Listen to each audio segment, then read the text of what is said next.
What's up, guys? Welcome back to another episode of the Not a Sheep podcast. My name's Matt, and I'm here with my bro, John or Narwhal. What's up, guys? And today, we're joined by the one and only Vic Sage. What's up, man? What up, what up? Yo, thank you so much for coming on. Matt, told me about your music, but I actually had even heard of you before that. I heard about you probably 3 years ago now.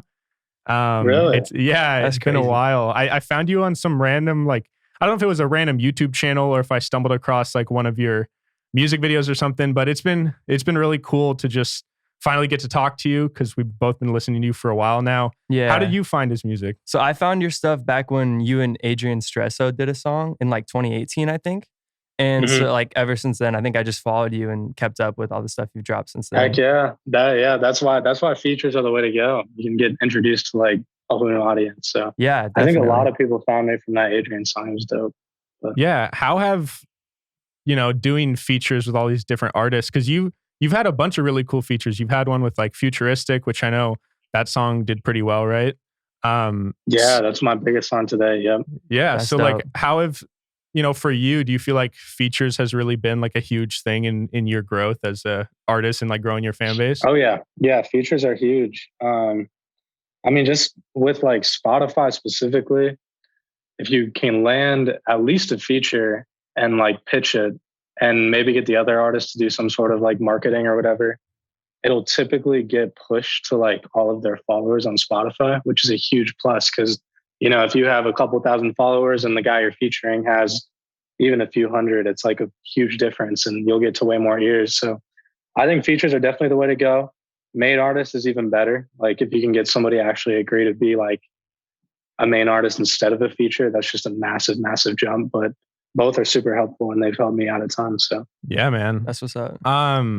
Before we get too far into it, I have to know. So Vic Sage, we were doing some research, and Matt, you found Yeah, so I was just going to pull up your website and I just looked up Vic Sage on the internet. And I wanted to ask, is your artist name based on the comic book character Vic Sage? no, it's not. Okay. I picked it when I was really young. I think I started music when I was 16. And that was, now it's just been forever. And when I picked it, I didn't even know anything about the guy that, I don't know, the Marvel character, whoever it is. And I get asked all the time, but I had no idea. I just thought it was a cool name and I rolled with it. And I actually considered changing my name because it's so frustrating. But because even you're saying, you type in Vic Sage and it goes to a comic book guy and you're like, what the hell is this? It doesn't make any sense. So yeah. I don't know. I'm rolling with it right now, but it's not based off the comic book guy. Gotcha. So. Okay. Do you ever get scared you could run into some sort of weird copyright issues or I don't know, because since it's Marvel, I'd be kind of nervous about Don't talk about it. I don't know. I don't know too much about copyright, but I'm just rolling with it. I'm hoping Marvel doesn't come for me. I don't think it's actually Marvel. It's Is it DC? I don't even know. I don't Okay. even know if it's either of them. And it feels really small because like you said, you'll type in Vic Sage and my stuff will be on the first page and I'm not that big yet. Yeah. So I don't know. I feel like it's nothing to worry about at this point. And if they do, figure it out then, but whatever. So Matt and I are both from Seattle and we're big Seahawks fans. And it's been pretty cool because, I've obviously seen on Instagram, but then also when we were doing some more research before talking to you, you got a placement with the Seahawks and they used your song. What was that like to have your song? Or first of all, what kind of was the placement? How exactly did they use your song? And what was the process of getting to work with a huge brand like that? They found it online through this site and I use it a lot, but it was unreal. I remember I still work. I have a full-time job. So I work at PayPal and I was working. It was I think it was January of 2019, something like that. And I remember my phone just blowing up. I just had so many texts and I was looking at it and everybody was sending me the link to the Instagram post. And I was like, what is this? I clicked on it and it was the official NFL ad. I was freaking out. That has been a massive help because they've actually used me 3 or 4 times. And I feel like if you go through my YouTube videos, I'll have so many people saying, oh, I came from the Seahawks. I'm here from the Seahawks Post and blah, blah, blah, blah, blah. So that is a huge blessing. And it's drawn me a ton of new fans, which is really dope. That's obviously the end goal. So I love Yeah. it, man. It was definitely surreal. Wait, so you had absolutely no idea that they had used your song until Well, it's they'd kind already of posted it? yeah, it's kind of a weird situation. I did know, but I gave them the rights and I didn't know if they would actually use it. And then, I just saw it on the Instagram post. They ended up tagging me like in the comments and everything, because there are actually like a few players that were like, yo, this song is crazy and blah, blah, blah, blah, blah. So after that, I started kind of getting people tagging me in it. And then they officially like tagged me after that. But it wasn't a thing where they like agreed on a price or anything beforehand. I had just said like, you can use it royalty free basically. And then it happened like that. So it was crazy. Wow. That's awesome, man. You said one thing I wanted to ask you about. You said like you work a full-time job still, and a lot of the artists we've interviewed, like a lot of people have different things they're doing on the side as well as making music. And how do you like balance it? Is it tough to be working full-time and then also trying to find the time to like make music and music videos and just like focus on your own brand as well? I feel like that'd be just a whole lot to balance.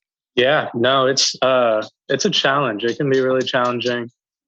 I work like, I'm salary, so I work even more than like 40 hours. But I work, I don't know, probably 50, 55 hours a week.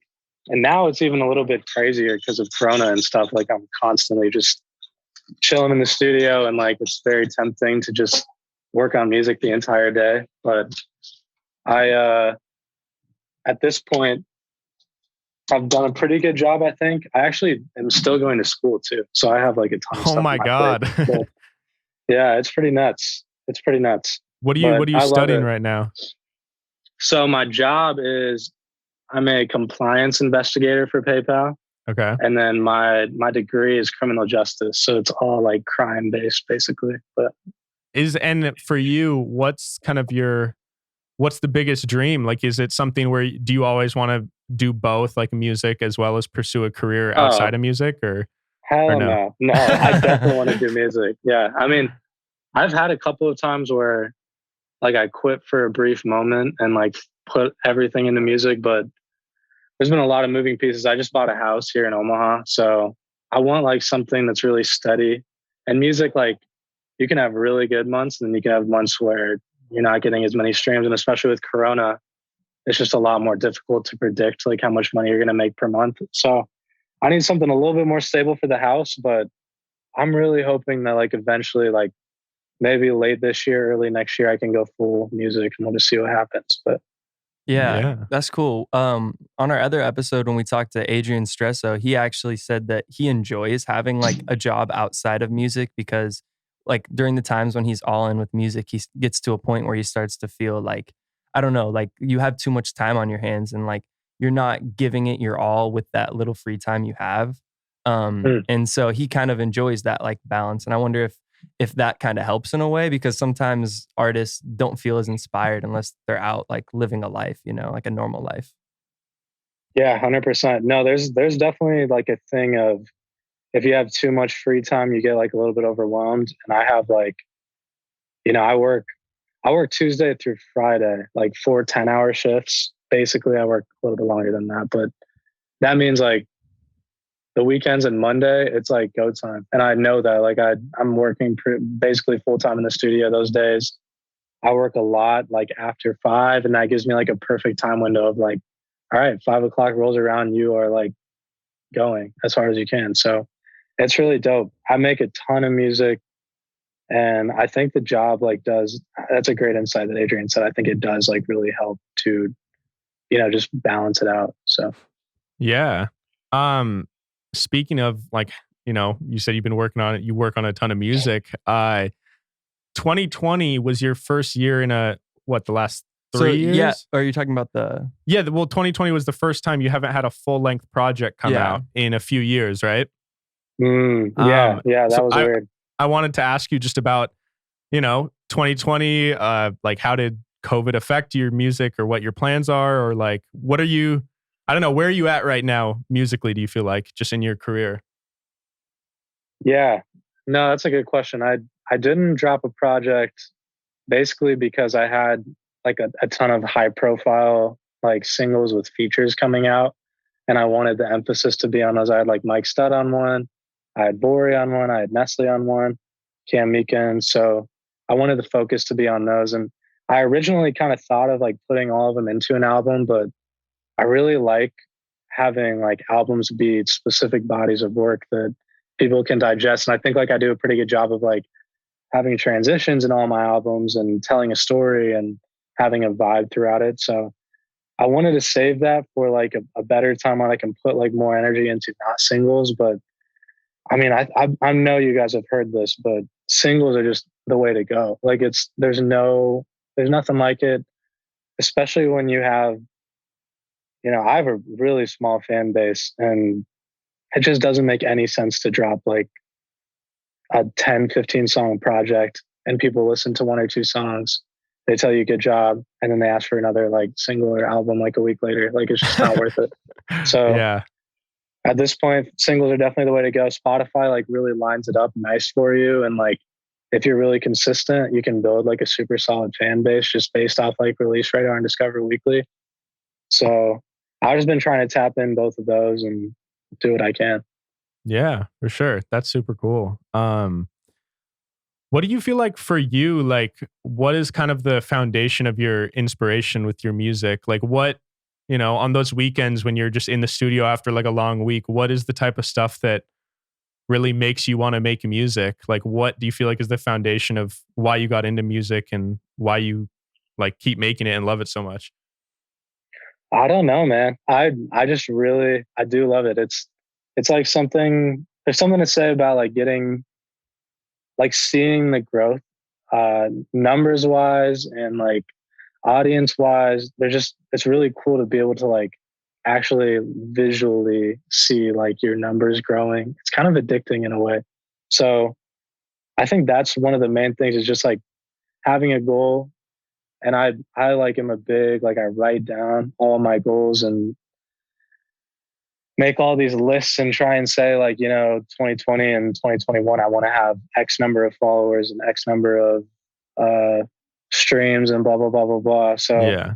I think it's really cool to actually write those down and see those come to fruition. So I think that's like the main thing. And also just I love it. It's just a driving thing is I love music. I constantly am consuming it, whether it's New Music Friday on Spotify or my friends' music or my own music. I'm just constantly like surrounded by it. So Yeah, that's awesome. Do those goals that you always write down, like do you always hit them, or have there been years where you like haven't really achieved what you wanted to, or like is it something where each year like you can see growth?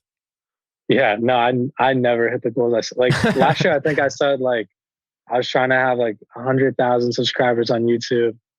I'm at like 9,000. It's not nowhere even close. So I don't know. I reached for the stars, and this year I really think like I've tapped into like an algorithm that I see working for myself. So I could see this year and next year being pretty outstanding. But I don't know. You just never know. You just can keep your head down, keep working. That's all you can do, and hope that the numbers go your way. But Yeah. That's dope. When you are in the studio, what's your creative process like when you're recording? I don't know. I put on the beat, and I have to be like in the right vibe. I'm actually building my studio at my house now, so I think like the like aesthetic of it is really important for me. And so that's what I'm trying to nail down right now. But I don't know. I put on the beat, whatever comes to my mind at the moment. I'm actually like pretty into freestyling at the moment. So a lot of the songs that I'm dropping are like punch in freestyle sessions. And so I'll kind of freestyle it a few times through and then like take the best parts and chop them up. That's really fun. But it just kind of depends on the vibe. If I'm going for like a lyricism type of thing, or if I'm going for just like an auto tune, like, like modern type of thing. But I don't know. Yeah. Wait, that's super interesting. So you said for you at least the aesthetic of the environment you're in when you're recording, like that really influences you a lot on like the type of music that you make and like how Oh you feel yeah. about it. I mean, 100%. it makes Yeah. sense. It's just you're the first person I guess we've talked to that has really kind of like emphasized that. Like, how does it affect you? Do you feel like can you record and does it have to be a certain environment, or do you feel like you could do different songs in different places, or like what's your vibe? Yeah, I definitely have to be alone. That's like a big thing. I've like gone to like writing camps and like rented like Airbnbs with people and stuff like that, but I don't think I've ever like dropped a song from one of those sessions. It's always been like by myself. I have to like really experiment the whole time. And to do that, I have to like feel like super comfortable in the environment. So I think being alone is a big thing. I really create a lot at night. And that's probably due partially to like my job, but also just, I don't know, it's kind of the vibe. So I think at night and being alone are like the two main aesthetic pieces that I like go back to. But yeah, I know. I wonder if like, I don't know. I feel like artists vary a lot. Like there's a lot of artists that are always have someone with them, whether it's like one of their producers or like just a homie or something. But then I feel like there's other people that you need like complete isolation and like really dial in order to like get anything done. And that's how I am. But I'm like, the same way. Yeah. Yeah. I don't know. That's have you, so at these times when you've gone to, Airbnbs with people or like you've had collaborative sessions, do you feel like, yeah, are they just not as good, or can you just like not do anything at all? Do you not feel as comfortable like recording? no, they're good. I think I just feel better. Like I can experiment more like with myself. I don't know if it's something like that, but I don't know. It's just typically when I'm recording, I've got used to like being able to just be by myself, not have other like opinions going on in the room. And then after the fact, I have like a guy that I send absolutely everything to, and he kind of vets it for me. Like he's like, this is trash. And he's definitely not like a yes man, which is super important. Like I think that's like a huge thing that every artist should have is like somebody in your corner that you respect their opinion, but they're not a yes man. And this dude has like literally every song that I've dropped, he's kind of been like an influencer on like when it should drop and that kind of thing. And so that's the guy I trust. But other opinions, I'm like, I don't know. I'd rather just like stick to what's working for me and go based off that. But yeah. Do you ever go against his word? Like has there ever been times where he's not feeling it? He's like, I don't know, man, like this doesn't really seem like it. And you're like, no, like I'm dropping this. yeah, I mean, in the end, it's like a gut feeling and I'm the artist. But I do think like there's been nights where I've made like bangers and then I wake up the next day and they are not bangers at all. Like they're trash. So I don't know. It's really important to have somebody that you can trust and that can be like completely honest with you for those situations. But I mean, if I go back to a song 10 times and I'm like, no, you're tripping, like this is the one, then obviously I'll drop it still. But it's super important. Somebody like that is like, you can't pay for it. It's awesome. Yeah. So you said you've like when you're by yourself, you feel comfortable to like experiment with your sound and different stuff. What is there anything in particular like in this stage you're in right now where you're in terms of experimenting, like a certain style that you feel like you've been trying to work on or something you've been trying to implement that maybe like what are you experimenting with right now? Is there anything in particular that you can think of that you've been like working on in particular? Or is it more just like day of just whatever you're feeling like, oh, you just have a random idea? Yeah, I'd like to like have no plans or blueprint when I go into the studio. I basically have like a few producers that I like drawing from. Like there's these two new guys that I've been working a lot with, Donovan and Nathan Michelle, that are crazy dope. They go by NDG, or they used to. I think they're changing their name, but they're crazy. And then there's a guy from my hometown named Fameless that's really dope that I've worked with for quite a while. You had a song with him that got a big placement, right? Did I read that? So yeah, we made like an EP together back in 2018 called Low Key, and it's 4 songs. He's just a producer, so it was me doing the vocals on everything, and then him on the production side. Yeah. And all of those songs have done really well. It's kind of like my first project that did well, so it's like kind of always kept like in the top of my Spotify and stuff. So yeah, that's dope. But basically I just go in and pull up, a beat from one of those guys that I really, trust and like their stuff. And then whatever I'm feeling in the moment. I try not to have like too much going on or plans or anything like that. I just want to like be authentic and have, you know, that moment specifically be what's reflected in the music. Yeah, for sure. One thing that I wanted to ask you, I was talking to one of my friends the other day about like we were kind of thinking back to ourselves in high school, and we were like part of me feels like myself in high school was way different than I am now, but there's also certain parts of me that I feel like are like the exact same. And I was curious, like for you, when you started making music to where you're at now, are there obviously, yeah, I'm sure you're drastically better, and I'm sure that like your songs are like way different, but are there any aspects of your music that you feel like from the get-go you had like nailed down, or that you feel like has been consistent throughout this whole time? That's a I'm great curious from like an question. artist perspective, you know. Well, for one, I like can't stand most of my first album. And like it's some of the songs are like some of the best performing songs still, like Grind and a couple other ones like Toxic.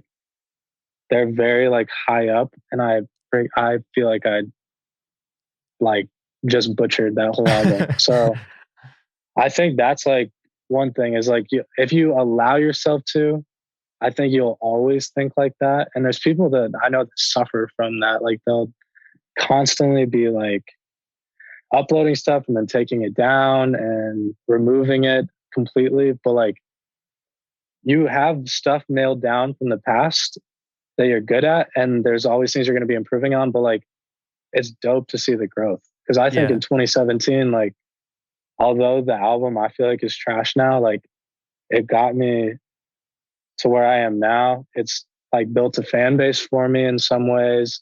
And this new stuff is too, but like it's all just growth, and it's really dope to look back on and see like, oh, that's like a timestamp of 2017, where I was, what I was recreating in that moment and that time period, and how I sounded, and what my lyrics sounded like, and what my voice sounded like.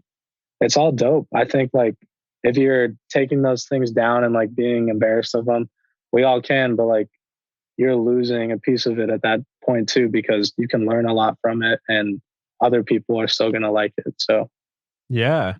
And that's like a part, you know, that's like a part of the cumulative art of your whole career. Like if you just if you delete like a whole project, it's like, yeah, maybe it wasn't like as good in your eyes, but it's like to a lot of listeners, it's like that's part of the journey. Like if they found you in 2017, and then this exactly. whole project that they maybe really liked is just gone now. I don't know. That They feels lose so their like weird. roots. Yeah. Yeah. Yeah, there's a lot of people that do it too. It's weird. I feel like it's not super wise, but they have their own things that they're doing and dealing with and stuff. So I get it, but I don't know.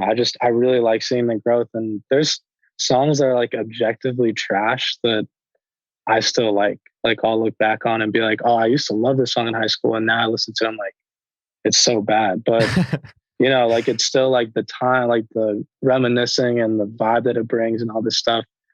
It's really dope. So So you've had like a ton of just super dope features over the last couple of years.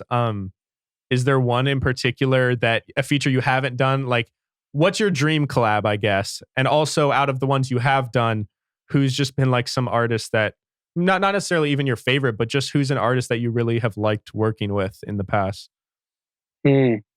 Futuristic was amazing. He was like, you just hear like horror stories, and I've had them of like people that you hit up and they'll like agree to do something for you, and they just kind of take advantage of you, and you're a small artist at that point, and you pay them a little bit too much, and they don't do any promotion and blah blah blah blah blah. He was the exact opposite. Like he's to this day like kept in touch with me. I have his phone number. We talk pretty often. He's just a really like dope dude, and like I think he saw like the potential, and like it was like an investment for him and everything. So he's one that stands out as like just an amazing like guy and an awesome opportunity, and it worked out so well. The song did so well too. So just all of those pieces coming together, it's really dope. I have just as many stories that like worked out the opposite way, and the guy Yeah. was just a complete douchebag, and like it fell through and everything. But I think like as you work with people and as you like get deeper in the music business, you start seeing like how people interact and how jaded people can become. And, it's a mind state. And some people are just like that and others are dope. But definitely Futuristic was like the guy that was the best like experience that I had. Yeah. And then Dream Cloud would be Skies. I love Lil Skies, dude. He's like, I listen to Yeah. him all the time. He's so fire. I think Yeah, he's like bro. falling off a little bit. So maybe like in like a year or so, I'll hit him up. I don't know. We'll see. But he's so tight. I draw like a ton of inspiration from him.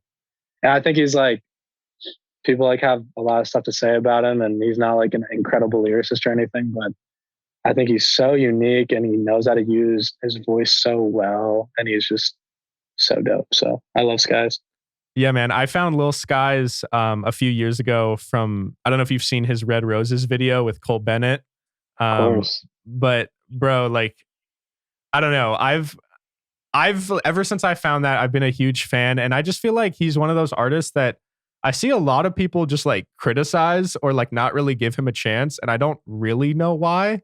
Like, I feel like a lot of people categorize him in the same boat as like a lot of these other, I don't even want to name anyone, but like, like the SoundCloud rappers that like can't really rap, but they like have some bangers, but he's like super talented and his music's really dope. He can rap and he has so many different styles. Like his auto-tune like delivery is insane, but he has like so many songs from like 2016, 2017 that they're not auto-tune. They're just like trap bangers. Like they go so hard. So I love him, dude. He's my favorite for sure. Yeah, for sure. I just wanted to ask, like, who are some of your like artist-wise like biggest inspirations? Is like Lil Skies one of them? Yeah, definitely. Skies is an inspiration.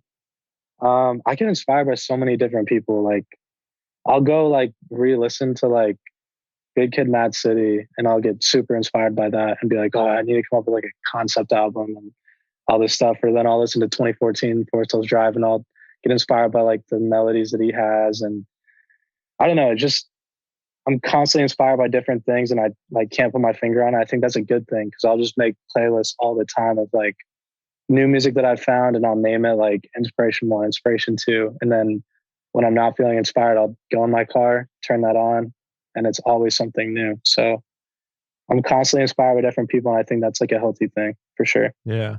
Oh, so you make specific playlists of songs that you know will like kind of get you inspired and like ready to write?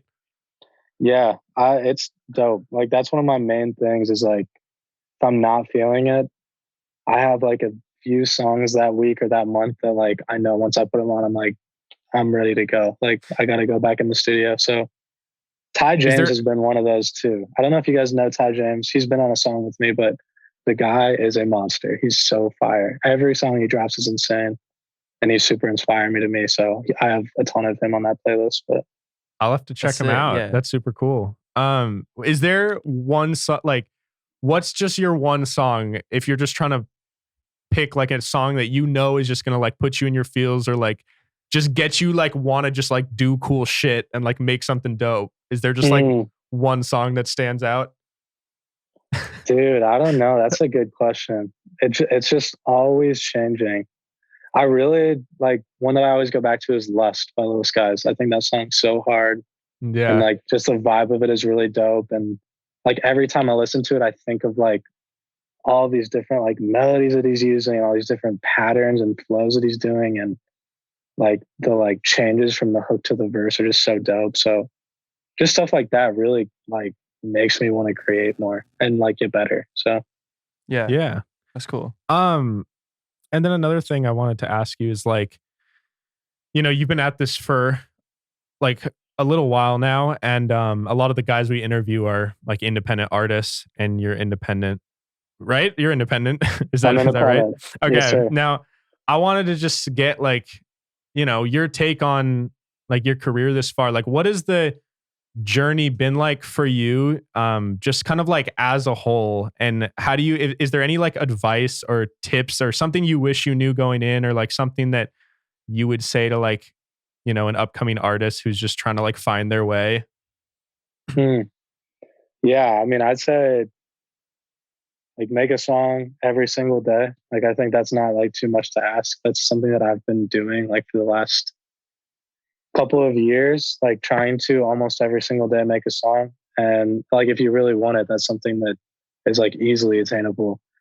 And like just hold them and keep holding them. Don't drop everything you make.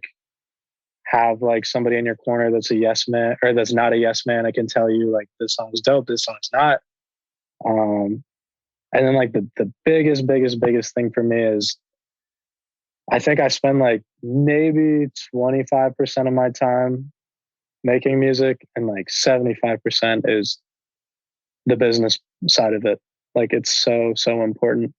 So I think that part gets like kind of pushed under the rug a lot of times, but a majority of the things that I do are not like in the studio for my music career. It's all like I'm hitting up blogs, I'm finding like people to listen to my music, I'm DMing people, I'm constantly networking and trying to like grow my brand. So that's one of the biggest things.